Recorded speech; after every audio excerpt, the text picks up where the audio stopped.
அளவு ஜாக்கெட்லேருந்து மெஷர்மெண்ட் எடுக்கிறதுக்கு சொல்கிறோம். ஃபஸ்ட்டு வந்து இந்த ஷோல்டர் ஜாயின்லேருந்து இது வரும், இந்த லாஸ்ட் எண்டு வரைக்கும் உயரம் வந்து 12. ஷோல்டர் ஜாயின்லேருந்து இந்த லாஸ்ட் வரைக்கும்.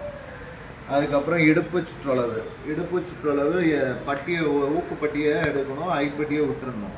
ஊக்குப்பட்டியை முழுசாக எடுக்கணும், ஐப்பட்டியை விட்டுறணும். இது இடுப்பு சுற்றளவு. அதுக்கப்புறம் பாடியும் அதே மாதிரி தான், ஐப்பட்டியை விட்டுறணும். ஐப்பட்டியை விட்டுட்டு கரெக்டாக டேப்பை பிடிச்சிட்டு இந்த ஆமுல் ஜாயிண்டோட கொஞ்சம் தள்ளி எடுக்கணும். தள்ளி எடுத்து இது நல்லா இழுத்து பிடிச்சிட்டு இதை பிடிச்ச உடனே இதை விடணும். இதை விட்டுட்டு அப்புறம் இந்த இதுலேருந்து இந்த சென்டரை எடுத்த உடனே இதை விடணும். அதுக்கப்புறம் இதுலேருந்து இந்த ஆமுல் ஜாயிண்ட் வரைக்கும் இதை எடுத்த உடனே இதை விடணும். விட்டுட்டு இதுலேருந்து இந்த லாஸ்ட் வரைக்கும். பாடி வந்து 39.5 இருக்குது, 40 வச்சுக்கலாம். அப்புறம் ஹேண்ட் லென்த்து, கை நீளம், இந்த ஷோல்டர் ஜாயின்லேருந்து இது வரைக்கும் கை நீளம், இதுலேருந்து இது வரைக்கும் கை நீளம். அப்புறம் ஹேண்ட் சரௌண்டிங், கை சுற்றளவு, இது அப்படியே டபுளாக எடுத்துக்கணும். இது எவ்வளோ இருக்கோ அது அப்படியே டபுளாக எடுத்துக்கணும். இது 5.25 இருக்குது, 5.25னா 11.5. அதுக்கப்புறம் அடிங்கை, ஆமுல், அண்டர் ஆம், இந்த ஆமுல் ஜாயின்லேருந்து ஸ்ட்ரெயிட்டாக எடுக்கணும். இப்படி கிராஸாக எடுக்கக்கூடாது. இப்படி கிராஸாக எடுத்தால் 1 இன்ச் அதிகமாக வரும். இந்த ஆமுல் ஜாயின்லேருந்து இது வரைக்கும் ஆமுல் சரௌண்டிங் 13, 6.25 இருக்குது, 13. அதுக்கப்புறம் கப்பு வரை நீளம்னா ஷோல்டர் ஜாயின்லேருந்து சென்டர் பாயிண்ட் வரைக்கும். இந்த சென்டர் பாயிண்ட்லேருந்து இந்த ஷோல்டர் ஜாயிண்ட் வரைக்கும், இந்த ஷோல்டர் ஜாயின்லேருந்து இந்த சென்டர் பாயிண்ட் வரைக்கும். இது வந்து 9.25 இருக்குது.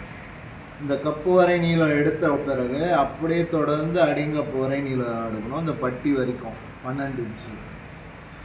அதுக்கப்புறம் ஷோல்டர் வந்து ஜாக்கெட்டை வந்து ரொம்ப விரிச்சிடக்கூடாது.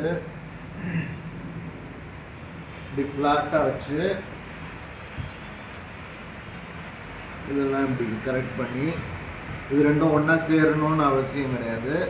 இப்படி வச்சு ப்ளவுஸை வந்து இப்படி விரிச்சிடக்கூடாது. இப்படி கொஞ்சம் க்ளோஸ் பண்ணி எடுக்கணும்.